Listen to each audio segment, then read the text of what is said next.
bedanya dukun sama peruqyah. Sebenarnya untuk membedakan sangat mudah. Bedanya dukun karo ruqyah. Apa bedanya?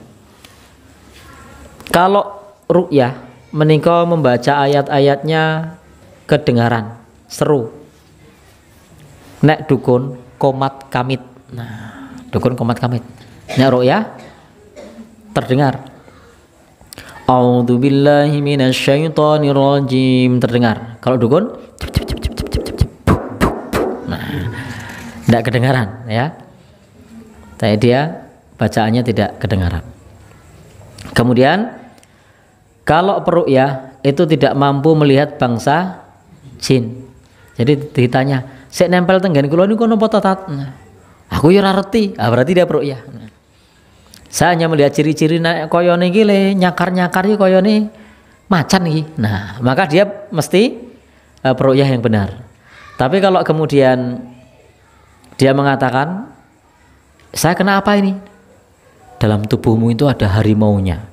Yang satu itu Maung Bodas dari Sunda. Nah, yang satu itu macan tutul saka lereng Merapi. Lah nek nang gegermu sing kaya abot kuwi Mbah Petruk. Nah, maka yang melihat seperti itu jelas itu dukun.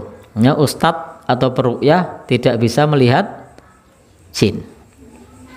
Kemudian yang ketiga, bedanya lagi, ruqyah tidak akan bertanya tentang hari lahir, tidak akan bertanya neton. Kalau dukun biasanya tanya, netune apa? Nah, hari lahirnya apa?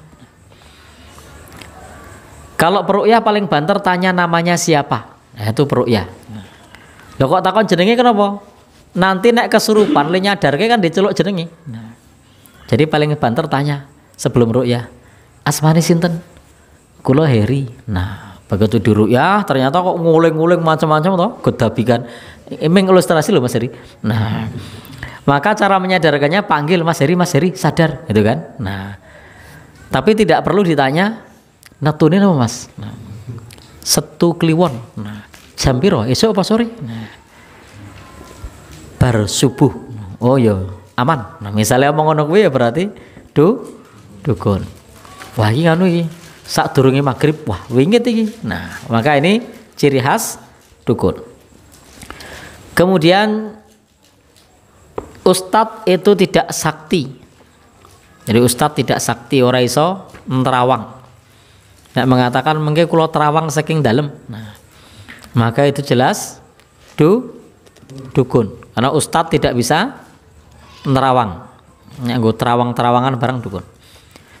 Ustadz tidak bisa memindahkan penyakit dari jarak jauh. Peruqyah tidak bisa. Dipindah di kelapa tidak bisa peruqyah. Dukun pun ra iso saja nih. Ya mong ya.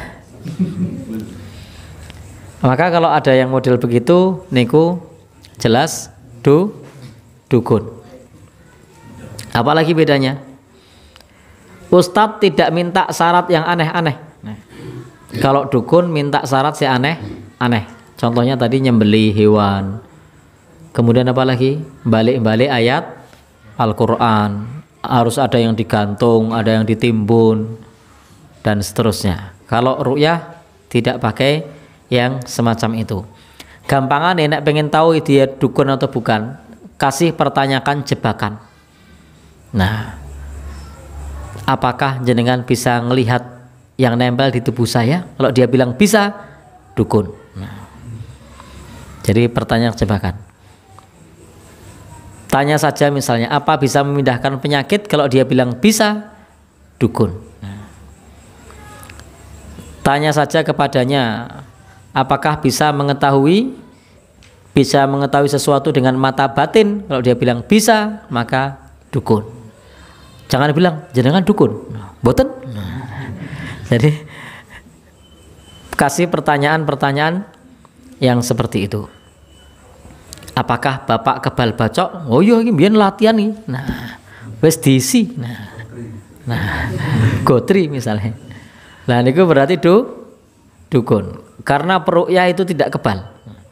Peruqyah tidak kebal. Baik, Niku ya sekilas tentang perbedaan dukun sama peruqyah. Wallahu alam bishawab.